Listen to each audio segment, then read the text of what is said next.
Muy buenas tardes a todos. Muchas gracias por estar presentes en este webinar realizado por la Asociación Médica de Oriente y el Hospital Clínica San Francisco. El tema de este día es un tema apasionante, es un tema que involucra quizás a todo el personal médico, no solamente de El Salvador, no solamente del oriente del país, sino que también de todo el mundo. Ha sido un tema preocupante en los últimos meses. Inició una nueva etapa en la vida del humano, ¿verdad? En la vida reciente del humano. Vamos a dar la bienvenida a la doctora Laura Bober, que dentro de unos minutos nos va a compartir su amplia experiencia y su expertise en el tema del uso de suero convaleciente en el paciente infectado por SARS-CoV-2. Vamos a hacer una pequeña introducción acerca eh, de lo que nos ocurre, ¿verdad? Ante este nuevo virus. Recordemos que el virus de SARS-CoV-2, si bien es cierto, es un virus de reciente data, este no es la primera pandemia que ha sufrido el humano. El humano ha sufrido desde hace centurias, desde el inicio de la presencia del humano en este planeta, una serie de pandemias recurrentes por diferentes agentes etiológicos, tanto afecciones virales como bacterianos, y los primeros reportes fueron dados allá por los años 165 al 180, cuando empezaron esta nueva plaga en ese momento, que fue la plaga de Antonino. Posteriormente ha habido una serie de infecciones, pandemias y epidemias en el transcurso de la vida humana. Últimamente, lo más reciente quizás para los más jóvenes es la pandemia que se dio en 1981 con un virus de igual forma novedoso para ese momento, que fue el virus de inmunodeficiencia humana. Pero posteriormente a esto han habido una serie de infecciones y pandemias de igual forma, como la gripe asiática. Posteriormente hubo una afección directamente con el virus H1N1 que surgió en México hace 12 años atrás. Posteriormente el MERS y últimamente el SARS-CoV-2. ¿Qué ocurrió? Allá por el mes de diciembre del año 2019 empezaron a darse los primeros reportes de pacientes en en una provincia de China llamada Wuhan, en el cual reportaban que habían pacientes que tenían características diferentes a los procesos virales respiratorios conocidos, y que estos pacientes, un grupo de estos pacientes, tenían afectaciones respiratorias severas y que llegaban a inclusive al uso de sistemas respiratorios asistidos para su tratamiento. Al inicio el mundo lo tomó con escepticismo, se pensó que era una de las tantas afectaciones o afecciones que ocurrían en diferentes partes del mundo, como el virus del ébola, como el que ocurrió hace unos años atrás en México con H1N1, y se pensó esto ya va a pasar.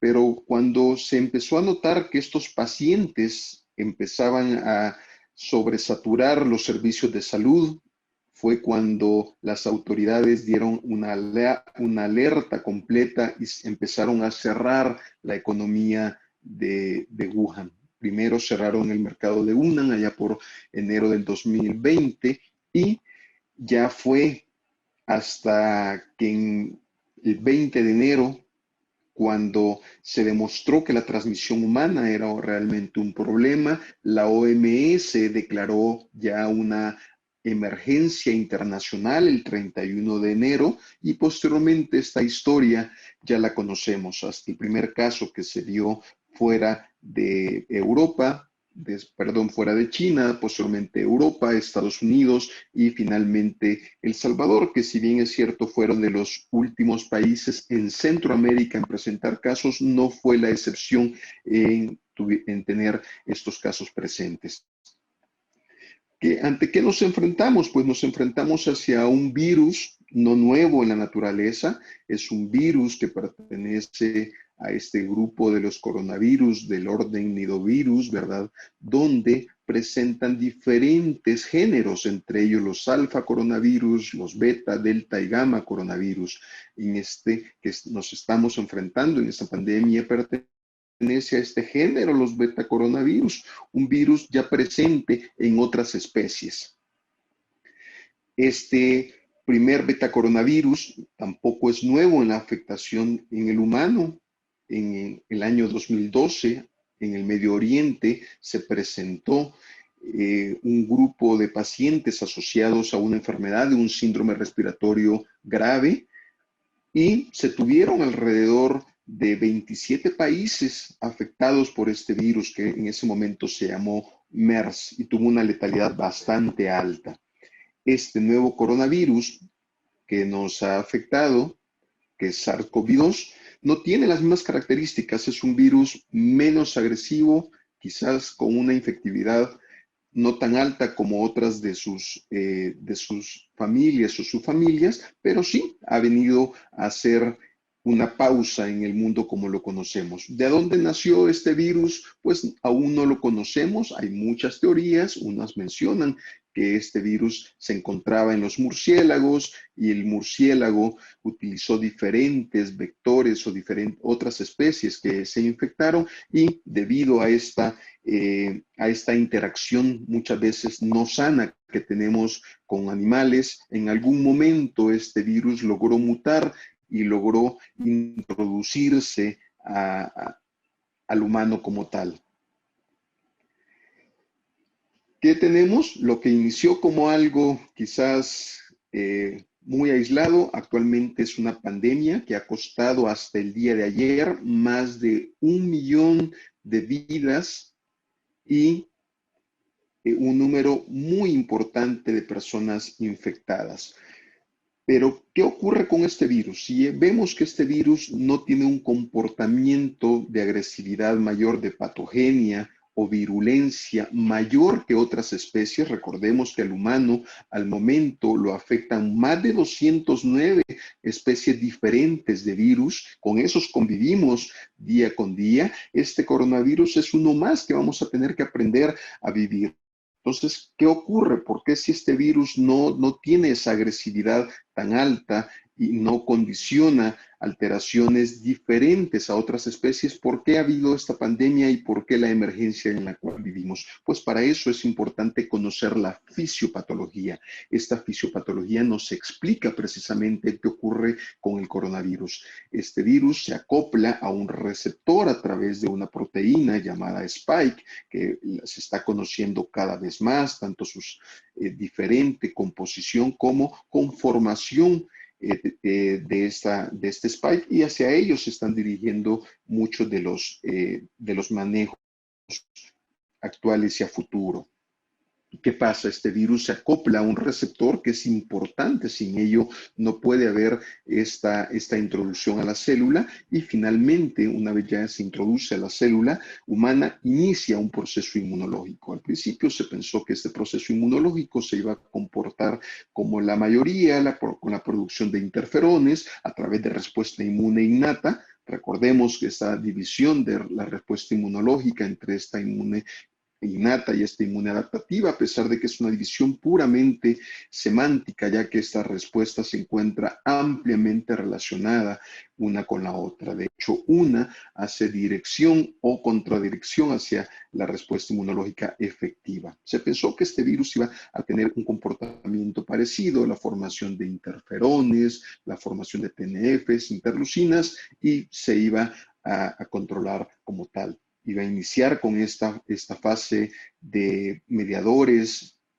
de reacción inmediata como interleucina 6, interferón gamma, las grancinas, y se iba a ser suficiente para que este virus fuera controlado por el sistema inmunológico. Pero parecía que desconocíamos o aún desconocemos muchas veces todo este universo que nos depara la inmunología. ¿Qué pasa? El mecanismo inmunológico que se conoce de la infección por SARS-CoV-2, si bien es cierto, se comporta como la mayor parte de procesos infecciosos con una respuesta inmune innata inicial bastante efectiva, con la producción de interleucina 1, beta, interleucina 6. De igual forma, la producción directa de interferones, y esto hace que las células infectadas puedan llegar a presentar este virus, ¿verdad?, a la respuesta inmune adaptativa y producir anticuerpos que en muchos casos son suficientemente capaces de neutralizar y destruir este virus. Pareciera que en este caso el mecanismo se ha cumplido hasta ese momento, pero lo que no teníamos es la respuesta ulterior a este proceso infeccioso. Si bien es cierto, el virus tiene una introducción, se introduce, se hace una endocitosis al interior de la célula y posteriormente el sistema inmunológico trata de neutralizarlo. Existe una segunda respuesta que quizás es lo más importante y uno de los mensajes que quisiéramos dejar, hacer hincapié para la memoria de todos. ¿Qué ocurre? Esta respuesta inmunológica, si bien es cierto, es una serie de pasos a través de una serie de mecanismos de regulación, señalizaciones intracelulares para la producción final de una serie de sustancias o mediadores inflamatorios como las citocinas, estas interleucina 6, 1 y otras que ya mencionamos, de igual forma la respuesta antiviral y finalmente pareciera ser que este sistema inmunológico debería de comportarse o esperaríamos que se hubiera comportado como esperábamos, ¿verdad? Que se hubieran estos mecanismos de contrarregulación, pero en algún momento este virus también tiene ciertos mecanismos de defensa, los cuales hacen que el sistema inmunológico se sobreactive y finalmente exista ese fenómeno de hiperinflamación a través de una serie de células y respuesta de este sistema inmunológico. Hemos tenido diferentes acercamientos con la información que ha ido dándose, a pesar de que pareciera ser que esa cuentagotas ha avanzado de una forma inusual en la carrera de medicina, en la investigación en medicina y en la parte inmunológica. Lo que pareciera ser que han pasado 9 meses y que desconocemos muchas veces acerca de muchos mecanismos y tratamientos de este proceso viral, se ha avanzado como nunca en la ciencia, ¿verdad? Estos 9 meses han sido muy intensos con diferentes acercamientos. Han habido acercamientos con tratamientos que van dirigidos hacia la producción de citocinas, otros han intentado bloquear algunas señales o pensando que por ahí iban los mecanismos, pero el desconocimiento o la precisión en estos tratamientos muchas veces ha llevado a un tratamiento con medidas desesperadas y quizás con una carga de empirismo. Hemos tenido ya muchos tratamientos, uno de ellos la cloroquina, hidroxicloroquina, tocilizumab, sarilizumab, lopinavir, ribavirir, etcétera, en los cuales se han pensado como alternativas efectivas, ya que controlan alguno de los pasos que el virus utiliza para la introducción. Pero ¿qué ha pasado al final? Al final, muchos de estos tratamientos han quedado con serias dudas debido al poco conocimiento científico, tanto de sus efectos adversos como de su utilidad para este virus. En esto tenemos algunos casos como tocilizumab, donde de igual forma el mismo laboratorio fabricante dijo, ¿saben qué? No existen diferencias entre el manejo de pacientes con tocilizumab y aquellos que no lo recibieron. Pareciera ser que el número tanto de mortalidad se mantiene igual y nosotros como laboratorio, en este caso Sanofi, dijo, preferimos no dar ese tipo de recomendaciones. De igual forma, hidroxicloroquina, que todavía se utiliza como esquemas, han quedado a través de estudios bastante bien realizados, donde se ha visto que no existen diferencias en la mortalidad y quizás sí en sus efectos adversos, y pareciera ser que no hay cambios en el uso en aquellos pacientes que lo usan o no. Muchas veces me podrán decir, no, eso no es cierto, yo tengo experiencia. Lastimosamente, los resultados de estudios bastante bien realizados que se han llevado hasta este momento, quisiera ser que la experiencia empírica no tiene esa validez. ¿Qué vamos? El mecanismo inmunológico de hiperinflamación en la enfermedad por SARS-CoV-2 está mediada por una serie de mecanismos intracelulares, mediadores, en los cuales hacen finalmente que una vez se internaliza la señal de este virus en la célula afectada, se produzcan una serie de sustancias para nuestra propia defensa, estas citocinas proinflamatorias, ¿verdad? Pero, ¿qué ocurre?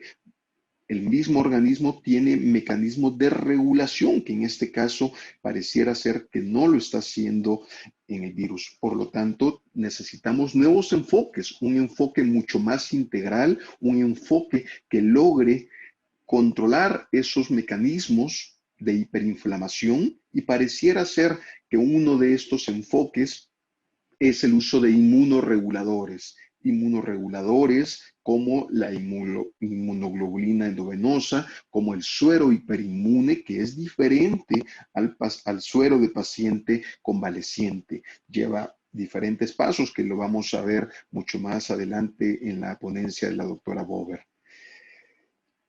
Necesitamos entonces conocer ampliamente hacia dónde va dirigido el tratamiento para que tengamos mejores resultados. El uso de tratamientos, muchas veces que se usan con entusiasmo o cargados de mucho empirismo, no siempre son los mejores consejeros, a pesar de que estamos viviendo estos tiempos muy agobiantes para la humanidad. Se han tratado diferentes mecanismos por los cuales los medicamentos o los inmunoreguladores pudiesen están plenamente identificados. Estos tratamientos de inmunoregulación controlan, si bien es cierto, no el génesis del proceso inflamatorio, sí ese mecanismo por el cual se lleva a cabo esa cascada de señalizaciones y muchas veces el desenlace que vemos en nuestro paciente. Recordemos que nuestro paciente inicia con un proceso de infección, empezando en el día 0, que usualmente es asintomático, y puede llegar de 2 a 5 días cuando se presentan los primeros síntomas, inclusive hasta unos cuantos días más de estos. ¿Qué pasa? Inician los síntomas, pero la respuesta inmunológica ya la tenemos. Es una respuesta inmunológica que ya empezó desde ese día 0. Esa respuesta inmunológica se empezó a presentar y se empieza a producir alrededor del día 7 una serie de sustancias llamadas inmunoglobulinas, que es una respuesta ulterior, es una respuesta no primaria. En este caso, la IgM, empieza a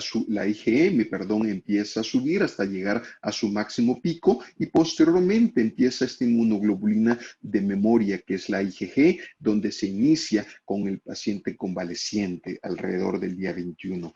Pero recordemos que es precisamente en este lapso cuando inicia el mecanismo celular de mayor agresividad, cuando las titulaciones de virus inclusive ya van en descenso. Nuestra respuesta celular pareciera ser que toma un segundo aire e inicia con mucha actividad. Entonces hay un momento donde ya no pareciera ser que es el proceso viral el que afecta, sino que es el proceso inmunológico. Por eso es que debemos de pensar y repensar que el tratamiento no tiene que ir enfocado hacia el tratamiento viral en esta respuesta ulterior, sino que más bien el tratamiento tiene que ser en controlar el mecanismo inmunológico. Si bien es cierto, existen tratamientos para las fases previas, pareciera ser que al momento no ha dado los resultados que deseáramos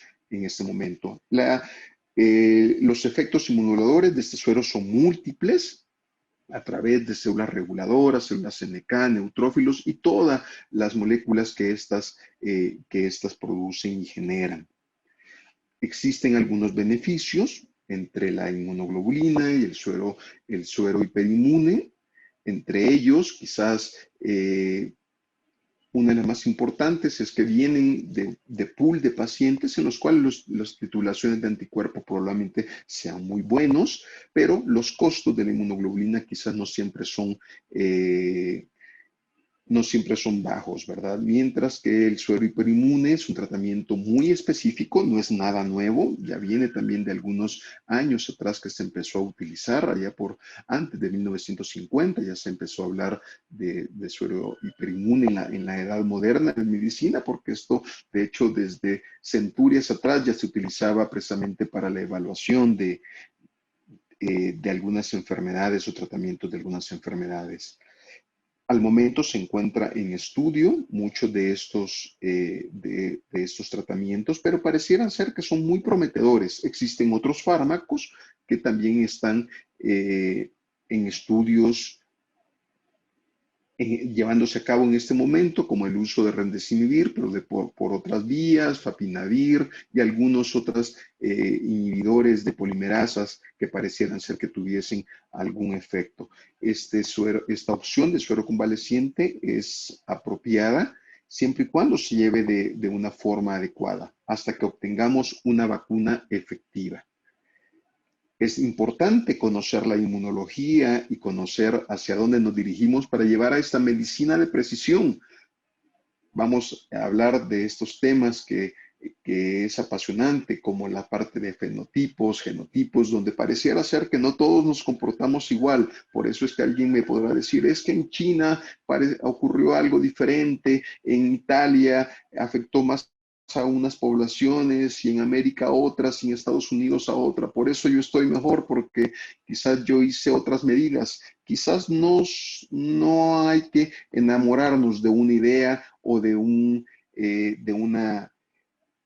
eh, de, un, de una idea preformada o que nos quieran vender. Pareciera ser que hay algo más, pareciera que la parte fenotípica juega un papel muy importante, no se comporta igual el paciente latinoamericano que el paciente europeo o el chino o el asiático, a pesar de realizar medidas de cierres, etcétera. Pareciera ser que hay algo más, hay que tenerlo muy en consideración. Por lo tanto, quisiera concluir que no existe un tratamiento curativo o profiláctico para esta enfermedad. El empleo de actuales y nuevas modalidades farmacológicas o no farmacológicas deberán tener un fundamento científico que la respalde y no solamente llevarnos por mi experiencia o por situaciones anecdóticas, a pesar de tener buenos resultados. Recordemos que en la ciencia la parte de mi experiencia o la parte anecdótica no tiene mucho fundamento y puede ser mala consejera para que en un futuro tengamos ante estos nuevos retos en la práctica médica tratamientos muy específicos, ¿verdad? Y quizás en un futuro vamos a poder tener un tratamiento mucho más efectivo. Pasamos a continuación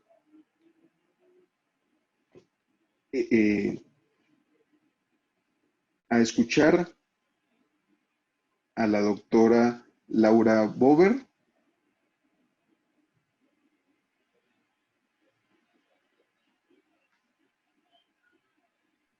Muy bien.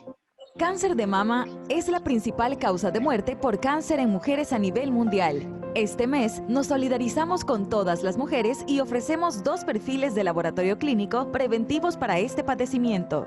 El perfil oncológico femenino con mamografía y consulta de especialista a $63.99 y el perfil oncológico femenino con consulta a $39.99. Hospital San Francisco, como tu familia, lo damos todo por ti.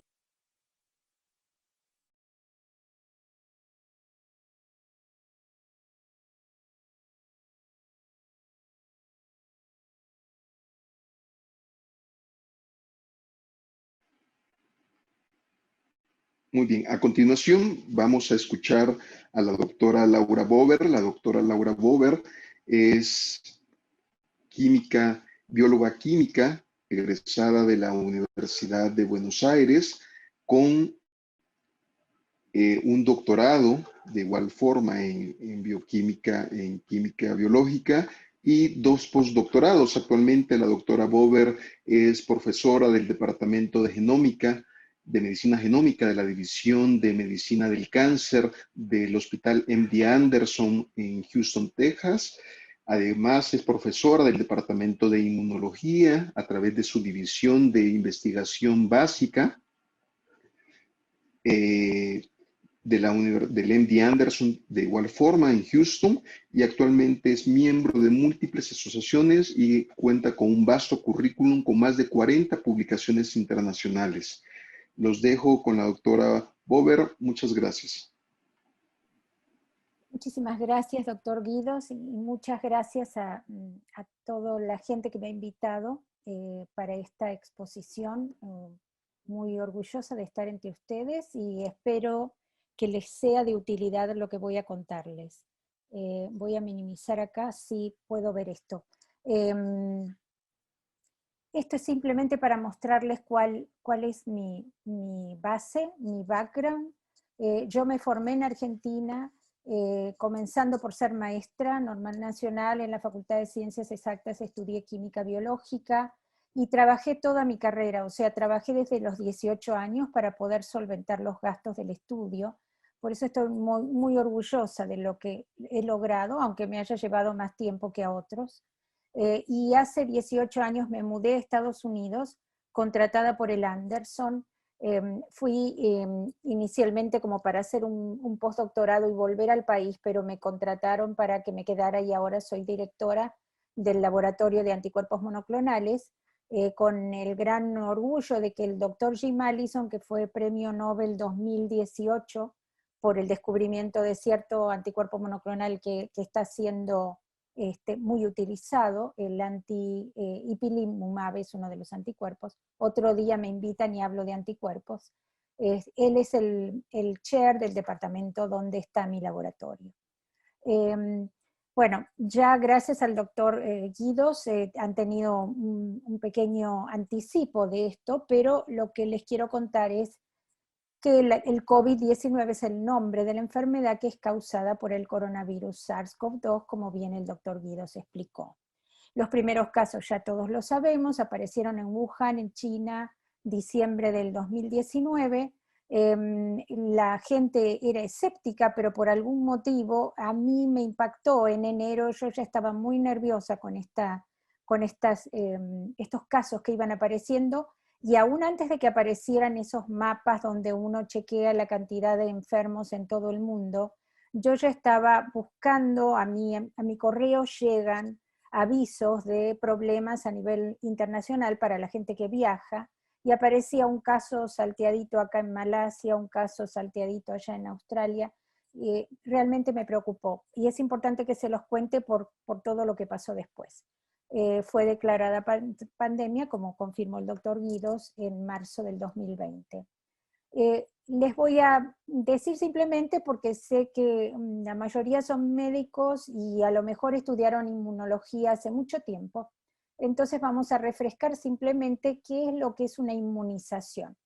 Es un procedimiento por el cual una persona recibe algún tipo de intervención para ayudarlo a combatir un desafío, por ejemplo, contra un patógeno que puede ser un virus o una bacteria.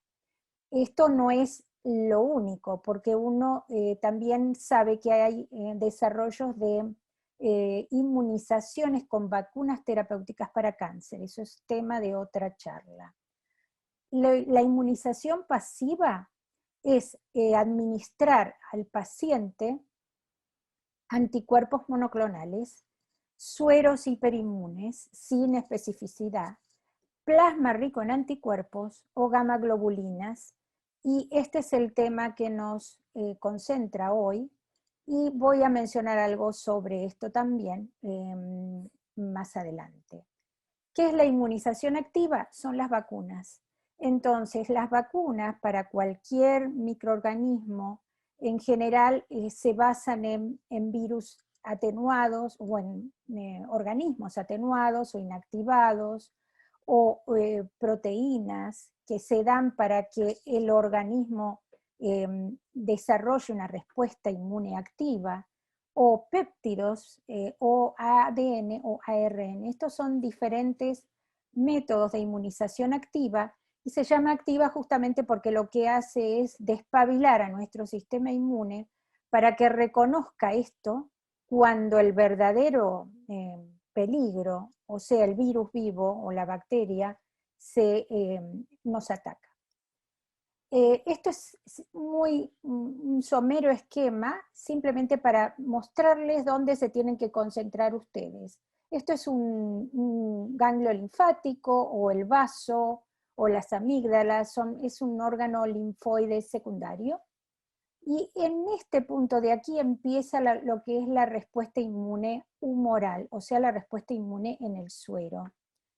La célula dendrítica, que es esta que está acá, se pone en contacto con los linfocitos TCD4 y ellos son los que dan el puntapié inicial para que se dispare todo esto que está dentro de los folículos del órgano linfoide secundario. Varios pasos ocurren para concluir en esta parte, que es la producción de una célula plasmática, plasma B-cell la llamamos, o sea, célula plasmática B, y que es la que va a ser capaz de secretar un anticuerpo. Esta Y que ustedes ven acá es el simbolito que usamos para el anticuerpo porque la estructura, la conformación se ha dilucidado por diversos métodos y tiene el aspecto de una Y. Entonces, todo este proceso es uno de los procesos del sistema inmune. No es el único, pero es el que nos va a traer ahora información. ¿Cuál es la historia de la utilización de plasma? ¿Por qué me concentro en esto? Porque esas células plasmáticas que secretan anticuerpos son probablemente las primeras que funcionaron y que terminaron de curar a algunos pacientes.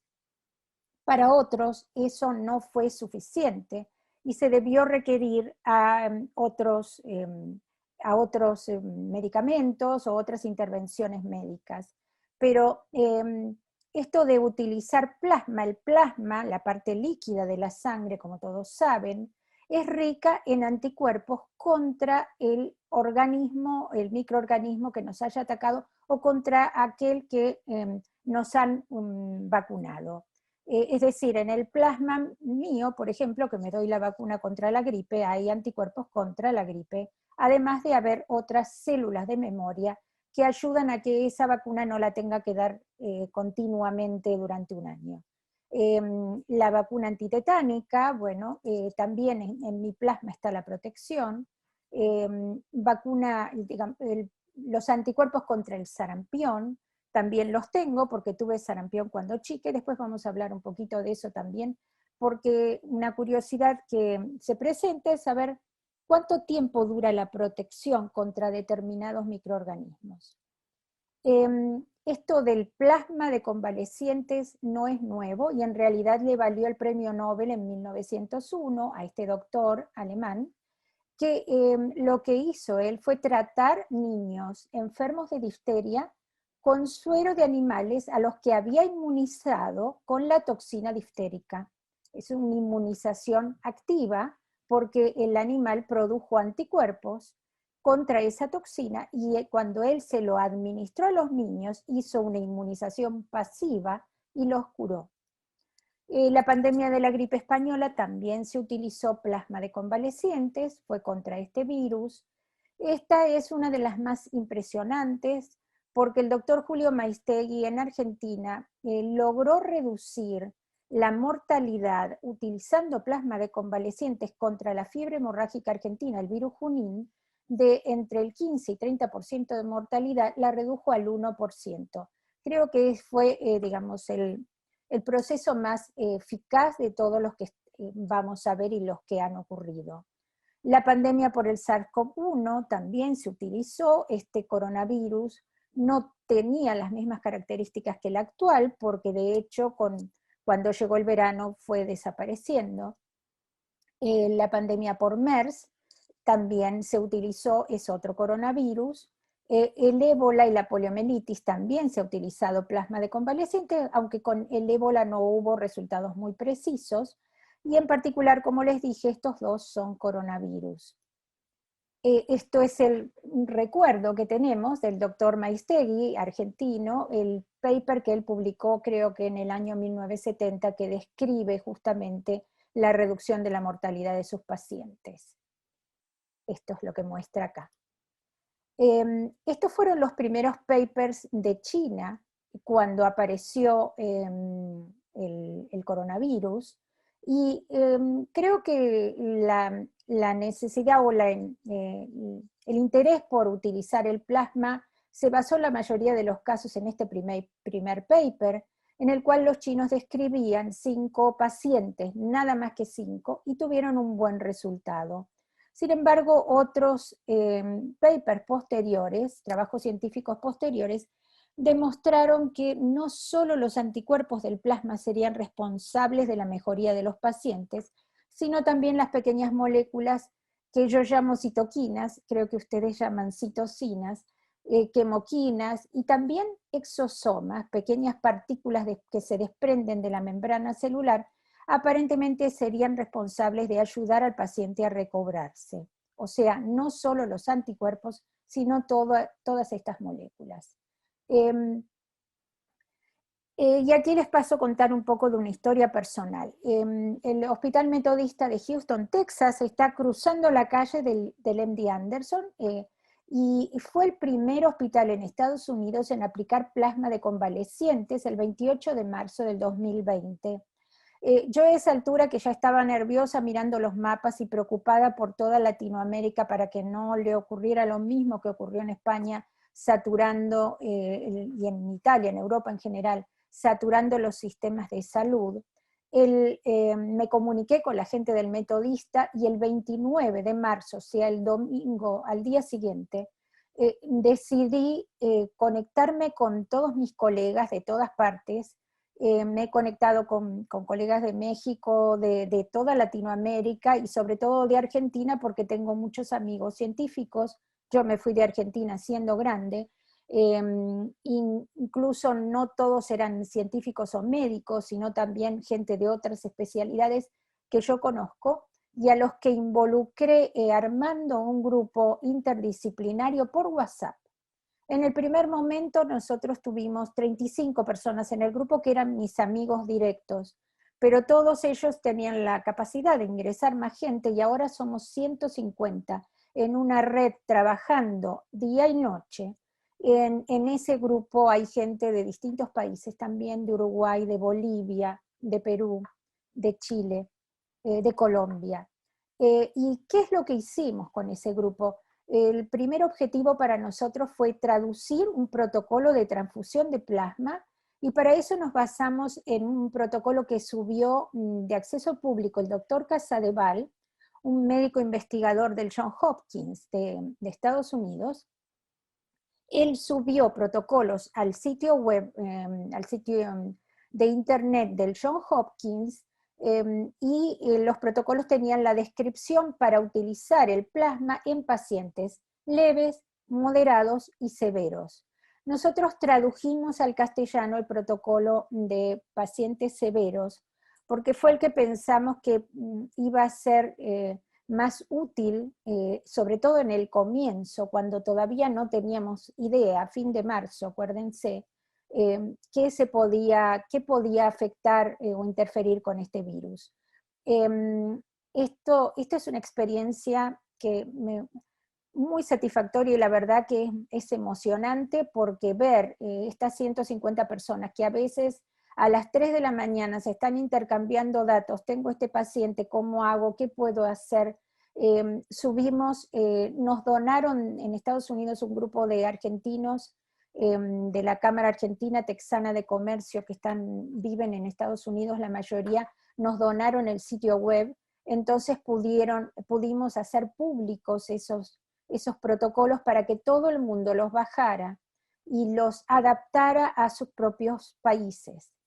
En este momento Argentina, el plasma, el primer paciente tratado de Argentina fue en mayo 15 y lleva tratados Argentina más de 3.000 pacientes moderados y severos.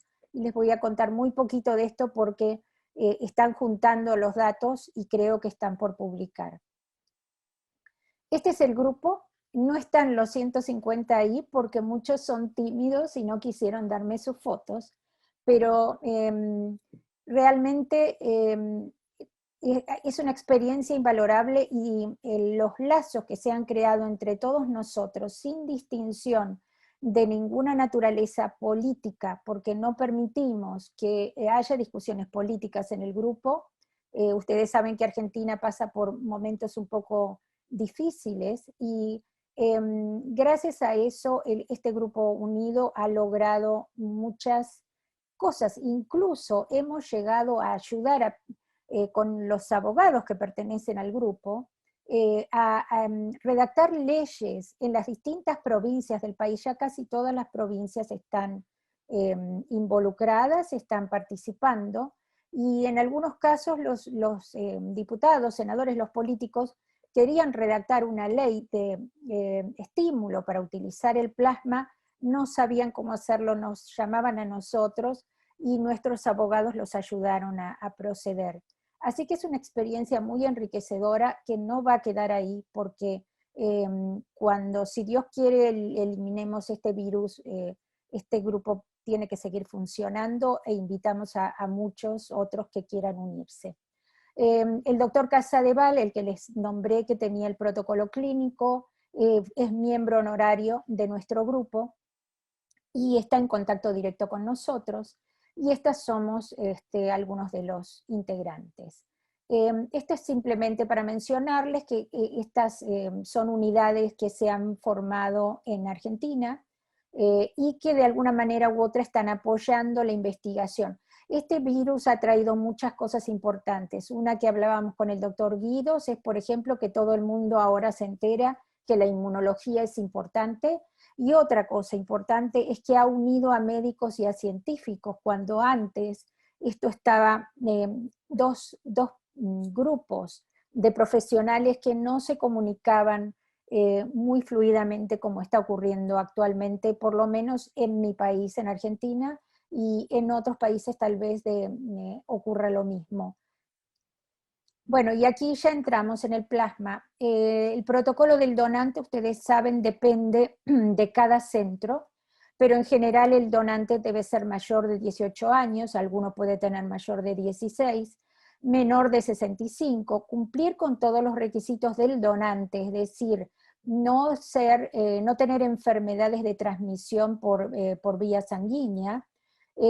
Al principio estos días después del alta eran 14, ahora son 28, porque se va aprendiendo sobre eso, ser negativo para el test viral y sobre todo tener anticuerpos contra el virus en el suero. Aquí se presenta una dificultad porque al comienzo, en marzo, todavía había mucha gente, muchos laboratorios, que no tenían los kits necesarios para detectar los anticuerpos en el suero, en el plasma, por supuesto, ¿no? Entonces, en algunos lo que se hacía era dar el plasma a ciegas, pero conservar una alícuota de suero para posteriormente detectar y poder correlacionar a ver qué había pasado con un paciente si no había funcionado por alguna razón. El protocolo del receptor también varía de acuerdo al país, y puedo decir que en Argentina yo creo que debe tener el paciente más jovencito, porque un bebito recién nacido de 48 horas se contagió de su mamá y se le pasó plasma y el chiquito se recuperó. Así que en Argentina hay varios hospitales que han hecho intervenciones, administración de plasma a chiquitos, a nenitos, tanto bebés como preadolescentes. Al principio, bueno, nosotros lo pusimos para pacientes severos, pero ahora ya sabemos que cuanto antes se administra es mejor.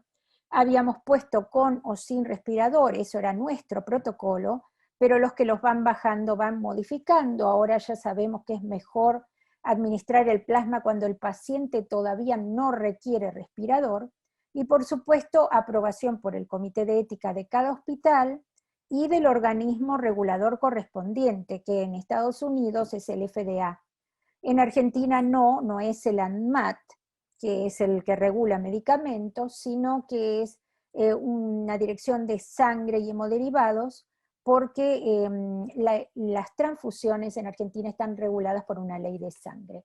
El paciente de COVID recuperado entonces se recupera, se le extrae el plasma por un proceso que se llama de aféresis, por el cual se conserva simplemente el plasma rico en anticuerpos y en todas las demás cosas que antes dijimos, exosomas, citoquinas, quimoquinas, y se le da la transfusión al paciente enfermo y el paciente puede recuperarse o no. Todo eso lo fuimos aprendiendo a lo largo de todos estos meses. El consentimiento informado es esencial, y esto es muy importante porque en realidad nos encontramos en muchas provincias y en muchos hospitales con que no tenían un comité de ética que pudiera validar el consentimiento informado y aprobarlo. O sea que esto también figura en nuestra página web, la gente puede bajar ese consentimiento como modelo y aplicarlo en sus propios hospitales. El registro de potenciales donantes, de ser posible seguimiento, es esencial, pero todo esto uno lo va haciendo, digamos, a pulmón. Hemos descubierto de repente que se puede generar el registro de los donantes con algunos programas que se diseñaron a propósito, y todo esto, bueno, yo digo, y esta es una impresión absolutamente personal, que este virus nos está enseñando muchísimo. Es un pésimo docente porque nos lastima cada vez que nos equivocamos, pero podría haber sido mucho peor este virus y atacar a una población más endeble como los niños también hubiera sido desastroso. Nos está preparando porque es sabido que va a haber otras pandemias en el futuro, no sabemos cuándo, pero van a ocurrir. Y todo esto nos ha hecho despertar las defensas, no solo de nuestro sistema inmune, sino las propias de cómo actuar como sociedad. Y por supuesto, analizando los pacientes que reciben el plasma, se sigue aprendiendo.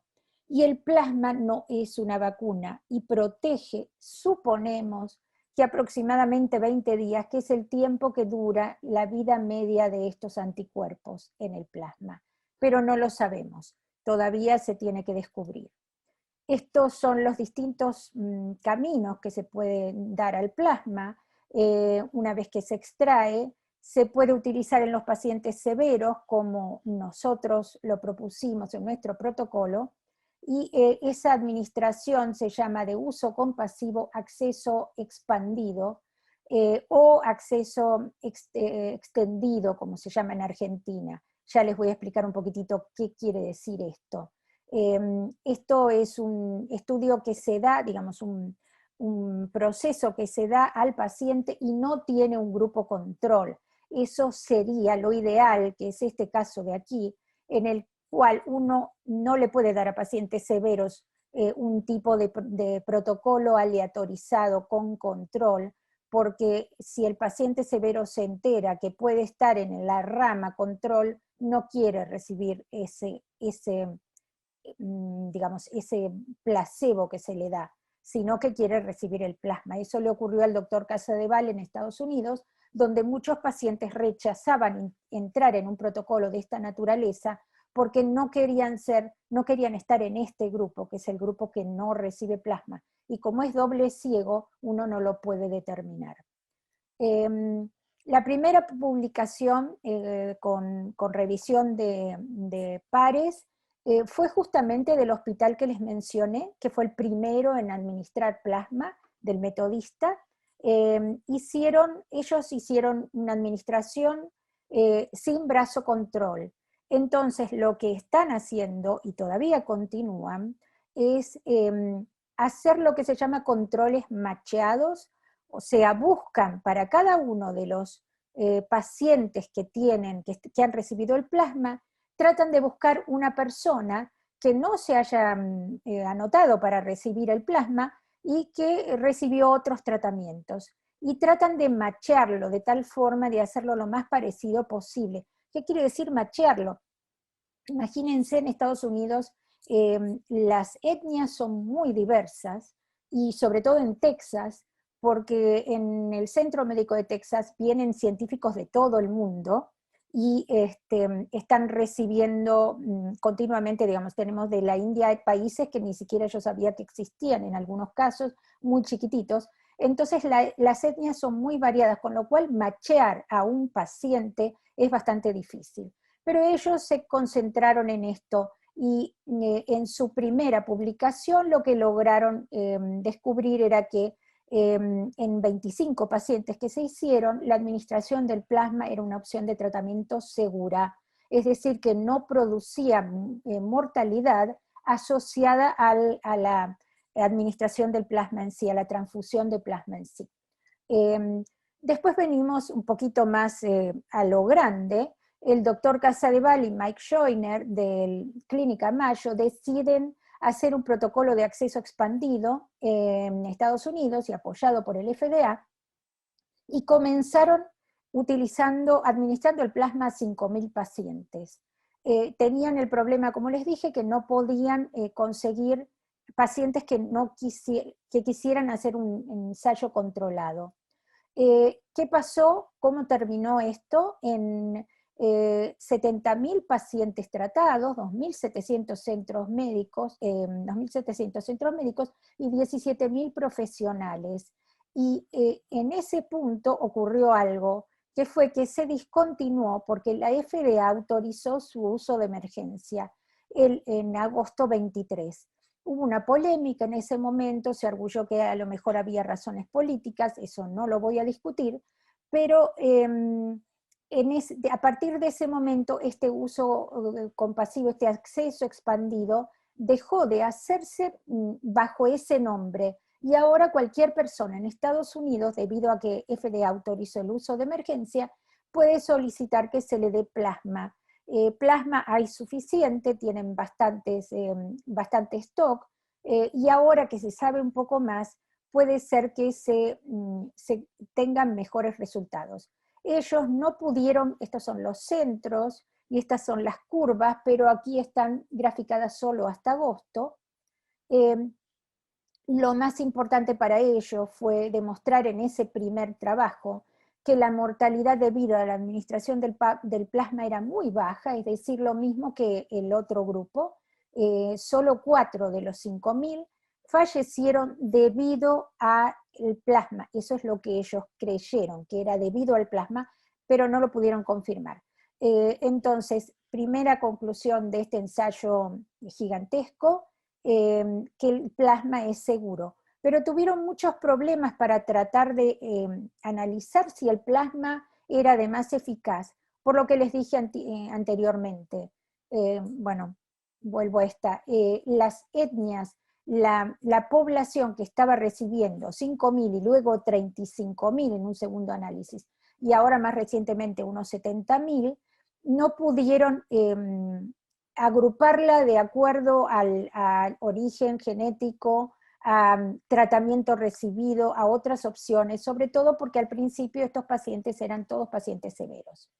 Y esto es una primicia porque hoy lo leí, pero lo publicaron hoy en Twitter el doctor Casadeval.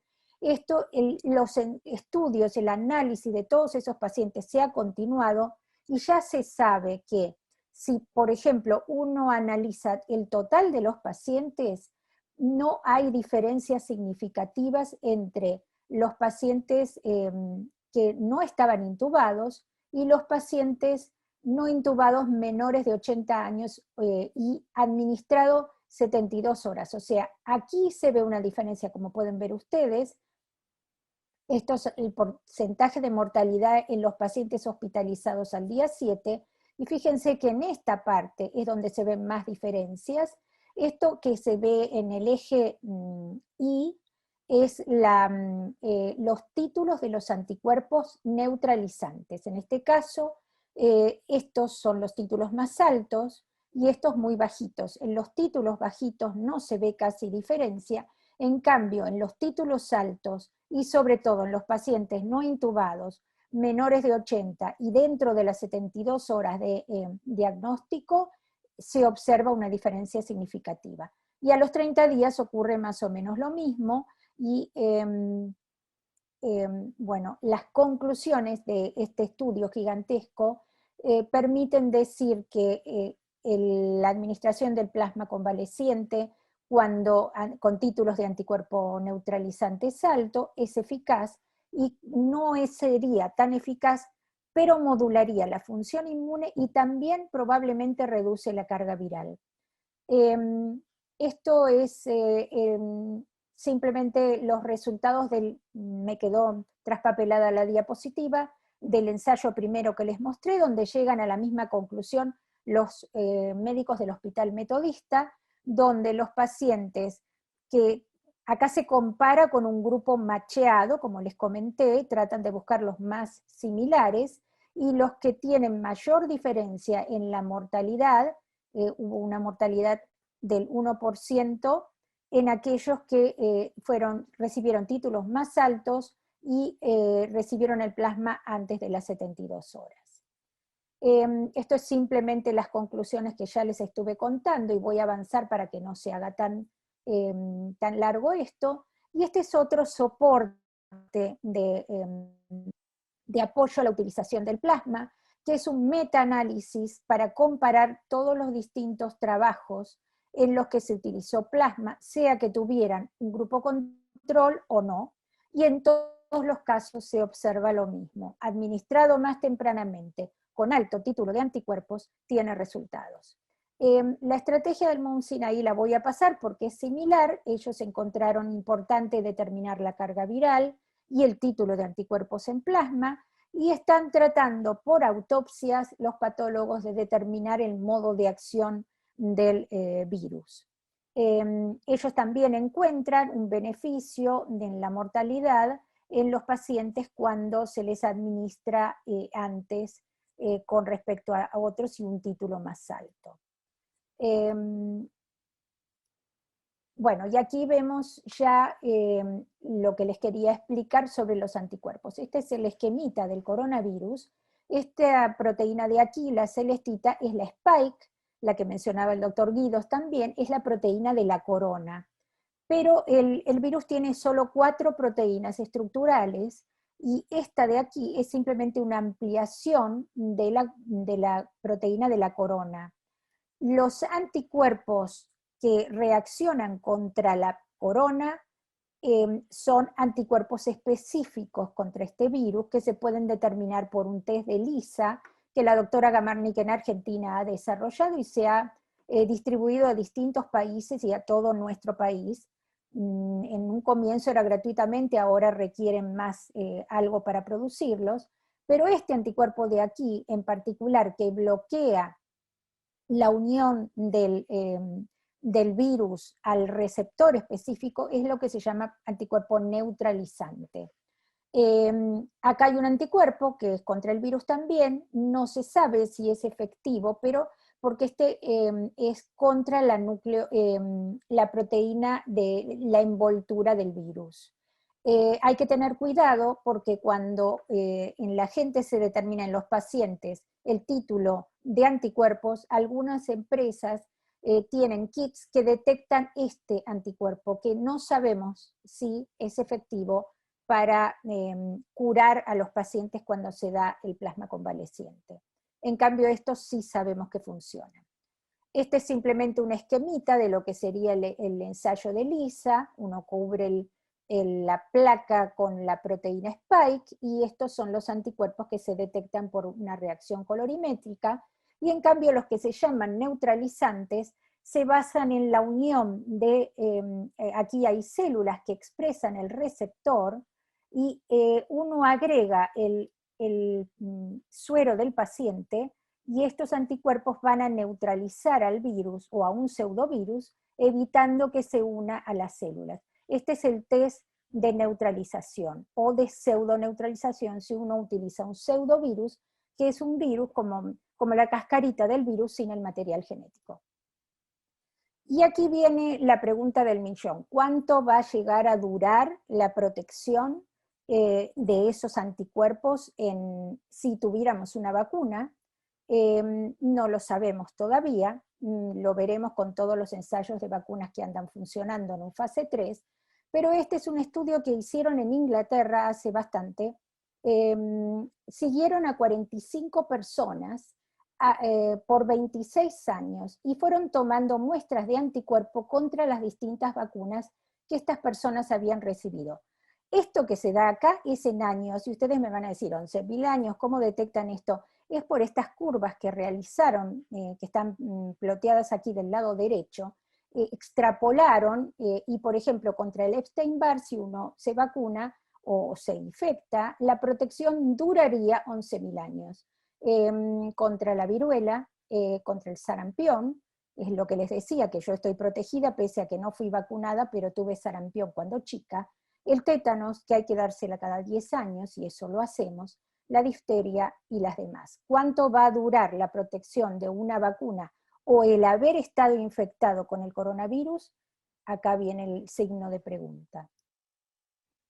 Y este es un estudio que presentaron los chinos, cuánto duran los anticuerpos desde enero hasta septiembre, y esto es lo que ellos encontraron. Estas que de aquí abajo son curvas, estos son semanas, perdón, desde enero hasta septiembre, y lo que ellos encuentran que el título, este sería la variación del título, cantidad de anticuerpos, de las IgG, no las IgM, que son estas de acá abajo, las IgM desaparecen enseguida, como lo comentó también el doctor Guidos, estas IgG contra la proteína Spike o contra la proteína N, que yo les dije del envoltorio del virus, estos se mantienen por lo menos 9 meses en los pacientes chinos. No sabemos si es lo mismo que ocurre en nuestras etnias, en nuestras razas. Estas son las colaboraciones internacionales a las que uno puede recurrir, los sitios web para informarse sobre cómo se está avanzando la investigación de los virus, de este famoso maestro tan despótico que tenemos. Y esta es lo que se ha desarrollado en Argentina, el test COVIDAR de la doctora Gamarnik, que yo había hablado con la gente de El Salvador si estaban interesados en comunicarse con ella para recibir estos kits de parte del gobierno, porque esto es el Ministerio de Ciencia y Técnica de Argentina que promovió el desarrollo de estos kits. Y aquí, para mencionarles simplemente también el doctor Fernando Goldbaum, también un amigo mío del mismo Instituto Leluar que la doctora Gamarnik, y donde yo también me doctoré, ellos están trabajando con una empresa, Insud, y desarrollaron suero de caballo. Ustedes van a decir, ¿esto es novedoso? No, no es novedoso tampoco, y acá vengo yo de nuevo con mi experiencia personal, que tengo varios años acumulados de eso. Cuando yo era chica me lastimé muy mal una pierna, sangré mucho, y por más que yo tenía vacuna antitetánica, me dieron un suero antitetánico. Y chiquita como era, yo me acordaba porque me habían dicho que era un suero de caballo. Después cuando crecí dije, a lo mejor me lo imaginé cómo va a ser suero de caballo, y después cuando estudié me di cuenta que sí, que podía ser. Todos los sueros antiofídicos se hacen en caballo, o la mayoría de ellos.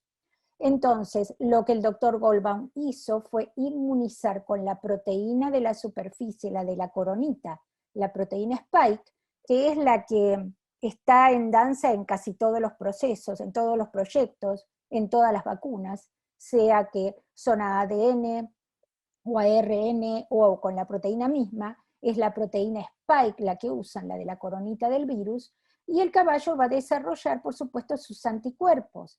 Entonces le extraen el suero al caballo y purifican las inmunoglobulinas, ¿ven? Las Y que les comentaba antes, y las convierten en un producto medicinal. Ellos hacen algo que no hicieron cuando yo era chica, porque no existía la tecnología. Le eliminan a la inmunoglobulina la patita de la Y, esta partecita se la sacan para hacerlo menos antigénico, porque esta es una proteína de una especie diferente y podemos tener una reacción importante. Bueno, anteayer hablé con el doctor Goldbaum justamente para comentarles a ustedes, ya llevan a 80% de las personas, de los pacientes reclutados, ellos sí están haciendo un ensayo randomizado, doble ciego, un grupo recibe placebo, el otro grupo recibe este medicamento, y hasta ahora no han tenido ninguna toxicidad. Así que esto es para tener en cuenta, no va a ser una vacuna, va a ser una curación, porque ellos están utilizando esto en pacientes enfermos. No se sabe cuánto van a durar, y no sabemos, porque no lo sabemos tampoco con el plasma ni con el virus, si en algún momento se va a despertar la respuesta celular, que es la de memoria, la que va a permitirme a mí tener todavía anticuerpos contra el sarampión, porque tuve sarampión cuando chica. Mis linfocitos de memoria me protegen contra el virus porque están preparados para eso. Y esto es algo que les quiero mostrar, es de mi instituto, del MD Anderson, es una tomografía analizada por un software especial de un paciente. Estos son los doctores, colaboradores, amigos, que me lo dieron para que se los mostrara. Es una tomografía de un paciente que vino al Anderson y que se sospechaba que tenía coronavirus, pero no se sabía aún. Después se confirmó como coronavirus positivo. Y fíjense la característica de esta neumonía, esta zona roja aquí, es típica aparentemente del virus. O sea, una neumonía común se hubiera presentado de otra forma, pero yo no soy médica, así que no puedo decirles cómo hubiera sido la neumonía común, pero en particular estaban continuando este trabajo con distintos pacientes para corroborar que el aspecto, la imagen que se observa en este caso, corresponde al de un paciente con coronavirus.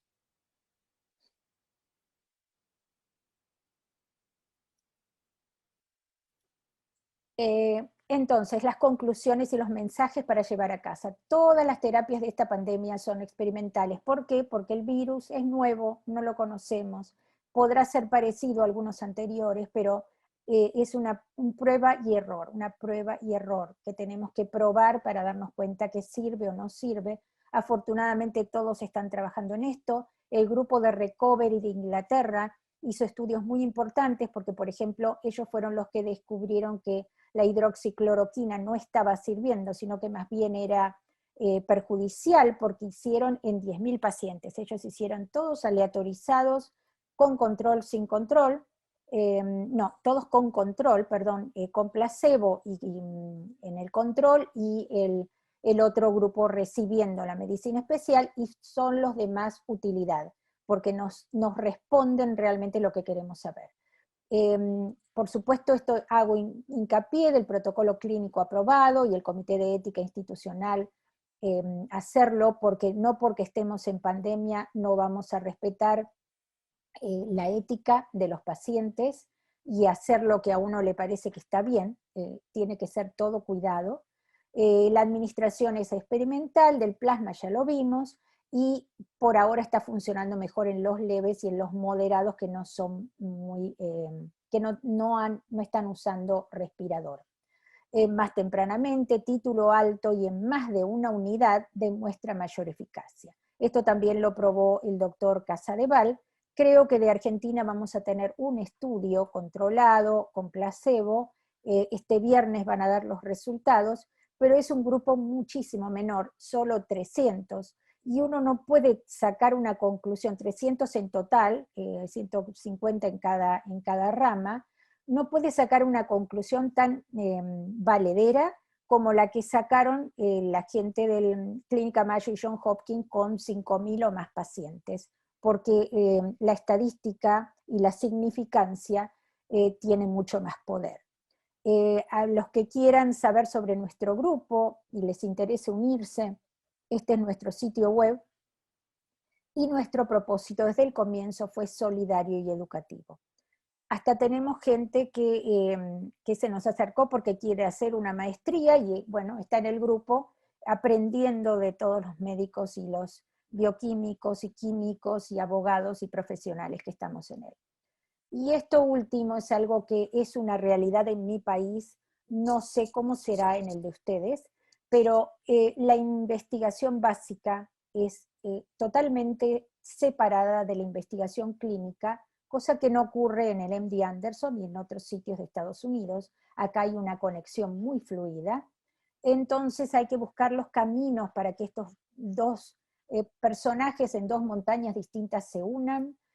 Algunos buscan esta formas intrépidas de tratar de comunicarse, otros avanzan un poco más, pero sigue siendo peligroso, pero hay que buscarlo, hay que tratar de lograr esa unión, y creo que este virus nos está enseñando a los golpes que es la forma de salir, pero lo que queremos es en realidad esto: la medicina básica de este lado, la clínica de este, y un puente que nos una y nos permita discutir y elaborar entre todos una salida para esta o cualquier otra pandemia o enfermedad grave. Este es mi grupo, habían visto la foto antes. Este es el doctor Jim Allison, un genio increíble, lo que sabe, lo que se brinda, lo sencillo que es. Y este es el grupo de Glaxo, porque algunos de los anticuerpos de mi laboratorio se han licenciado a empresas de farmacéuticas. Uno de ellos se licenció a Glaxo, y la gente de la Cámara Argentina Texana de Comercio, sin fines de lucro también, que nos ayuda a llevar la conexión en empresas de Texas y Argentina, y ahora nos estamos extendiendo también a ayudar empresas sin fines de lucro, para que se conecten y puedan realizar y avanzar. Muchísimas gracias. Este es el último slide, y espero no haber sido tan extensa.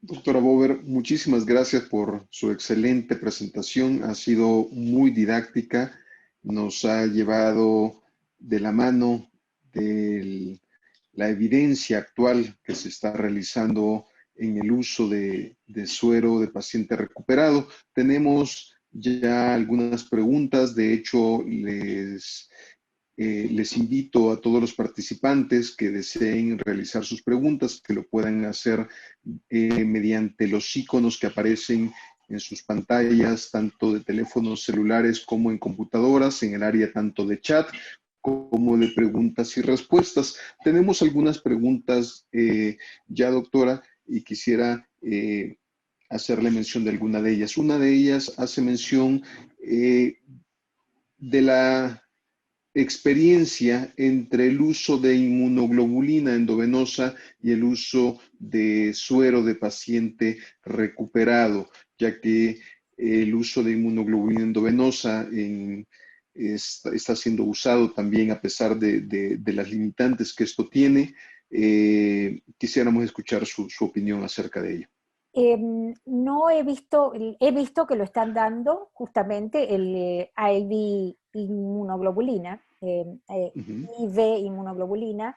Sí, No inmunoglobulina endovenosa. Claro, no vi todavía los resultados. Yo creo que con ese medicamento, porque ya lo distribuyen como medicamento, puede hacerse un ensayo controlado contra placebo.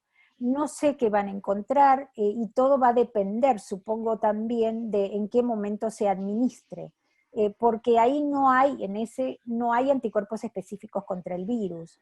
Mi parecer es que el plasma va a ser un poco más efectivo que la inmunoglobulina total.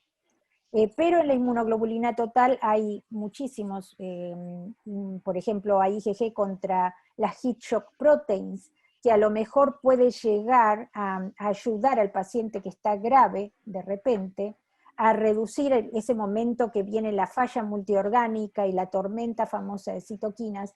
A lo mejor colabora en que ese paciente pueda salir o ser rescatado, pero no tengo todavía los resultados. Y acá veía una pregunta también que decían hasta cuánto tiempo post-COVID el donante puede donar su plasma.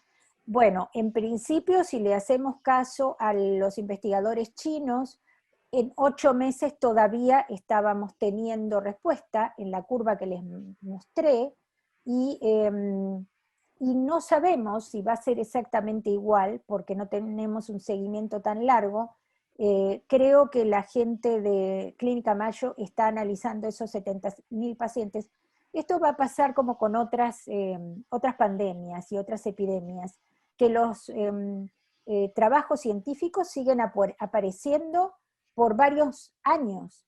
Incluso 5 años después de la pandemia aparecen porque terminan de analizarse los datos y uno aprende, y no está de más seguir analizando por el futuro, por cualquier otra pandemia que podamos tener, y este virus va a seguir con nosotros, como dijo usted mismo. No sabemos por cuánto tiempo, pero no se va a ir tan pronto como el SARS-CoV-1, que se fue con el calor. Acá en Texas las temperaturas son elevadísimas y tuvimos el pico más elevado en pleno verano. Así que no podemos determinar esas cosas, y se habla de que ha habido mutaciones en el virus, hay trabajos publicados, pero esas mutaciones en apariencia, por lo menos lo que dicen los trabajos, no estarían afectando la mortalidad de la población, sino que se hace más efectivo, más fácil de contagiar, pero con muchos pacientes asintomáticos. Así que todo eso se va a ir, estamos en el medio de la tormenta y tenemos que seguir avanzando, como sea, cuidándonos. Bien, Por doctora, ahora. hay un par de preguntas más. Muchas gracias por su respuesta. Hay un par de preguntas más. Una es, en algunas naciones, incluyendo El Salvador, se está utilizando desde hace unos meses atrás el uso de suero de paciente convaleciente, pero con la limitante que no se están haciendo titulaciones de anticuerpos, ni mucho menos anticuerpos neutralizantes. Únicamente uno de los criterios es que el paciente haya sido recuperado. Aparentemente están haciendo las pruebas estas rápidas de cromatografía, perdón, de cassette de cromatografía por estos cromatógrafos que se utilizan como una prueba de embarazo, que nos aparece si Sí, es sí, sí. positivo o negativo, ¿verdad? ¿Qué opina usted de esto? Más adelante le hago una segunda pregunta relacionada a ello. Sí, estos kits, estos test, como dice usted, de las tiras reactivas, o no sé cómo las llaman, en general la mayoría, y sobre todo hay uno de Abbott, son contra la proteína de la nucleocápside. Entonces, en principio, no, yo lo que haría es, si no tienen los test de neutralización, porque hay que trabajarlos en un flujo laminar de seguridad especial, si uno trabaja con el virus vivo, o si no, los kits de ELISA, como el Covidar, que yo les ofrecí, que a lo mejor podemos ponerlos en contacto con la doctora Gamarnik, que determinan los anticuerpos específicos que correlacionaría mucho con los anticuerpos neutralizantes, que son los que se determinan con el virus vivo. Si la nucleocápside o no sirve o correlaciona, si nos basamos en ese trabajo chino, que es un preprint, que no ha sido evaluado por Pierce, ustedes veían que las curvitas de IgG contra la proteína N, que es la de la nucleocápside, la IgG contra la proteína S, eran similares a lo largo de 8 meses, hasta agosto o septiembre. Entonces, si uno determina que hay una correlación entre la entre la nucleocápside y la proteína spike, bueno, estaría bien. A un título alto de la nucleocápside se puede suponer que hay un título alto de IgG, pero es un solo trabajo y es sin evaluación de pares, así que lamentablemente aprendemos de todo esto. Yo lo que haría es reservar una alícuota del plasma congelada para que en el momento que se pueda determinar el anticuerpo neutralizante o el anticuerpo contra Spike específicamente, entonces ahí se hace para poder correlacionar retrospectivamente la evolución del paciente, si resultó o no. Muy bien, muchas gracias, doctora. Otra de las preguntas relacionadas es que si todos los pacientes se favorecen con el uso de plasma convaleciente.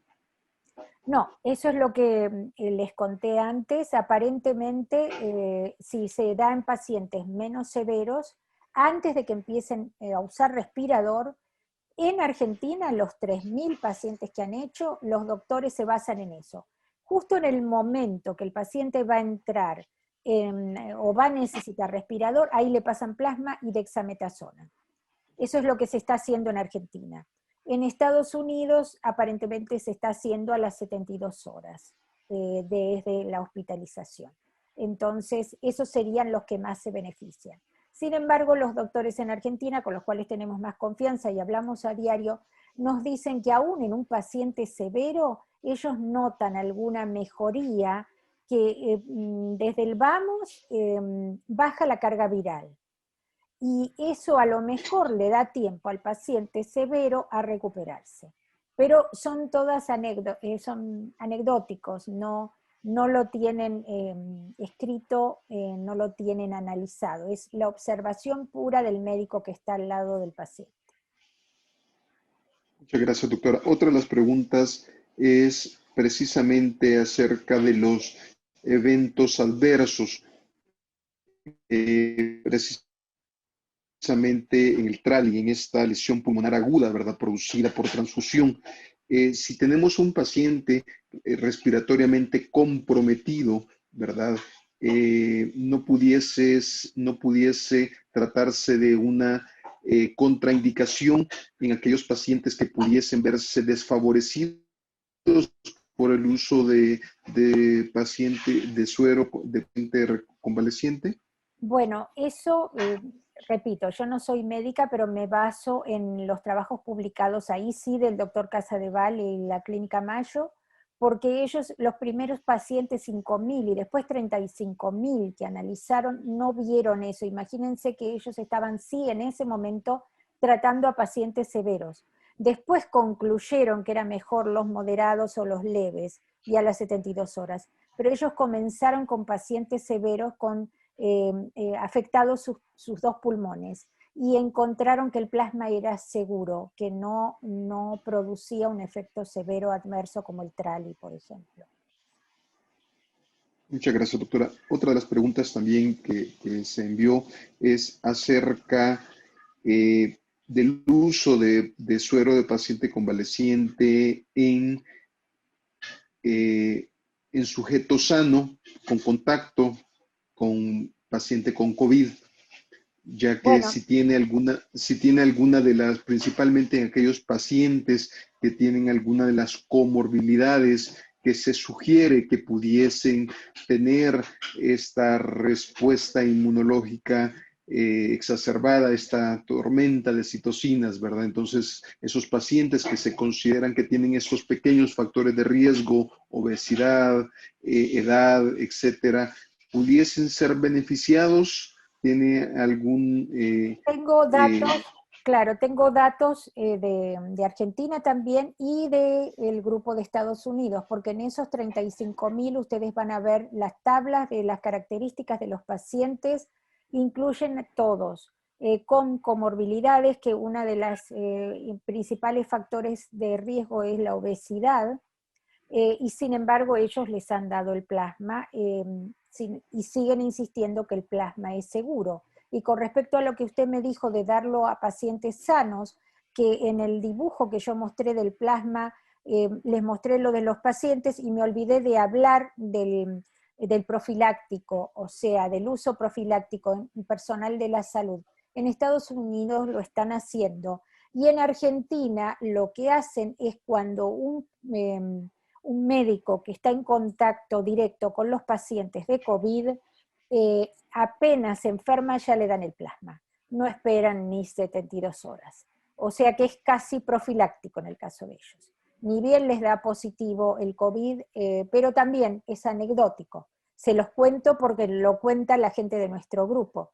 Y por eso la gente está tan entusiasmada en nuestros grupos, porque se cuenta la experiencia. Se ha transfundido una nena de 4 años que tenía el 20% de su cuerpo quemado y tenía COVID. un caso tal vez único en el mundo, y la médica que le estaba tratando en una de las provincias, en el grupo diciendo qué hago, qué no hago, enseguida le llegó información de distintos lados que se podía hacer transfusiones de plasma en pacientes quemados, aunque no estaban hablando del COVID, y la nenita se salvó.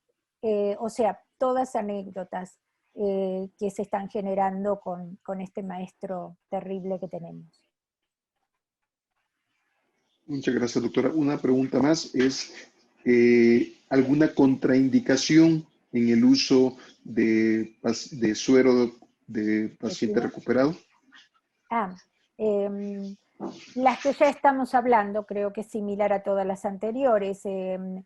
Como se ha podido determinar, y si ustedes quieren yo les puedo pasar la bibliografía donde se han publicado estos trabajos, muchos de ellos son preprint, algunos no, y van a ver que los pacientes que se han transfundido abarcan un amplio espectro, con todas, muchos con comorbilidades, otros no, jóvenes, un bebé de recién nacido a un señor de 95 años que han recibido plasma. Y yo creo que la gente argentina va a publicar, la gente de Argentina va a publicar ahora datos sobre 3.000 pacientes en uno de estos accesos extendidos, porque no tienen grupo control, pero bueno, es la observación. Y les recomiendo un artículo de donde saqué uno de los gráficos, el último, ese del FDA, que está tratando de continuar el análisis de todos los 70.000 pacientes para corroborar y afirmar ese uso de emergencia que ellos aprobaron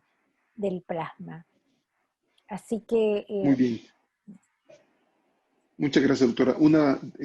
Para cerrar, para finalizar, dos preguntas más. Una de ellos precisamente acerca de las contraindicaciones para el uso de sueroplasma de paciente convaleciente. Una de ellas es que si existen reportes de autoanticuerpos contra interferones en pacientes severos críticos, si existiría un riesgo de utilizar plasma de estos pacientes. eso lo leí hoy justamente, que podría haber anticuerpos antiinterferón. No lo sé, no lo sé cómo, porque cuando se produce, digamos, la carga viral produce todos los anticuerpos y produce esta respuesta enloquecida de tormenta de citoquinas. Hay la interleuquina 6, por ejemplo, que ahora se ha demostrado recientemente que aparentemente no es ella la que induce toda esta destrucción de órganos, este colapso orgánico. Aparentemente la bradiquinina estaría más involucrada en eso, es un trabajo reciente también, así que no lo sé, yo creo que el tiempo para desarrollar los anticuerpos antiinterferón debería demorarse un poco. Sería un tipo de respuesta autoinmune, ¿no?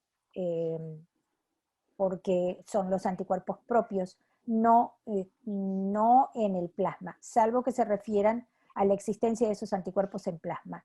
Eso no sé si se está estudiando. Creo que toda la gente que ha trabajado tanto con plasma está guardando material para seguir con esos estudios en adelante, para aprender de ellos, es lo que decía. Muchas gracias, doctora. Y finalmente, quizás una pregunta doble.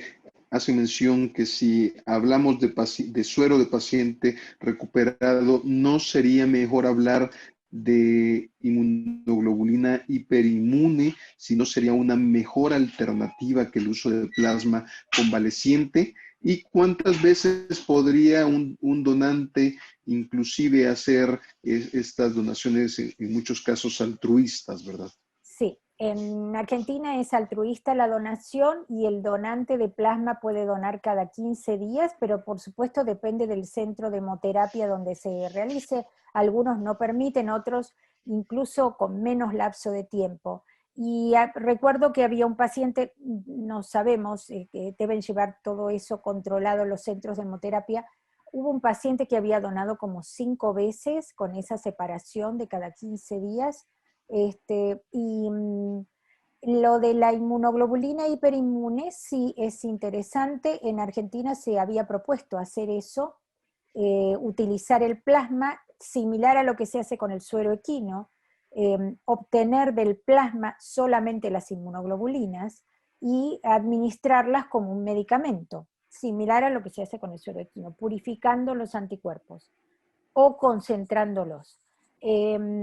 Ocurre que también está la versión, como les decía, que no solo los anticuerpos serían responsables del beneficio para el paciente, sino las citoquinas y las quimoquinas. Y si uno está purificando del paciente esas sustancias, esas moléculas, las estaría dejando de lado. Y entonces, capaz que da un mejor resultado, capaz que no. En Argentina no se juntó porque se utiliza, digamos, si no sería restarle plasma a los pacientes que lo requieren en este momento. Muchas gracias, doctora. Muy amable por sus amplias explicaciones y expertise acerca del tema. Nos encontramos honrados por su presencia y agradecidos por su excelente ponencia y presentación. Les agradecemos a todos los participantes por habernos acompañado y en futuras fechas estarán recibiendo invitaciones por parte de la Asociación Médica de Oriente de otros temas de los cuales ustedes también pueden llegar a proponer a través de los medios de comunicación de la Asociación Médica de Oriente. Muchas gracias a todos por su participación. Muchísimas gracias y desde ya mi contacto lo tienen en la Asociación Médica por correo electrónico, si quiere alguien o necesita comunicarse, a disposición.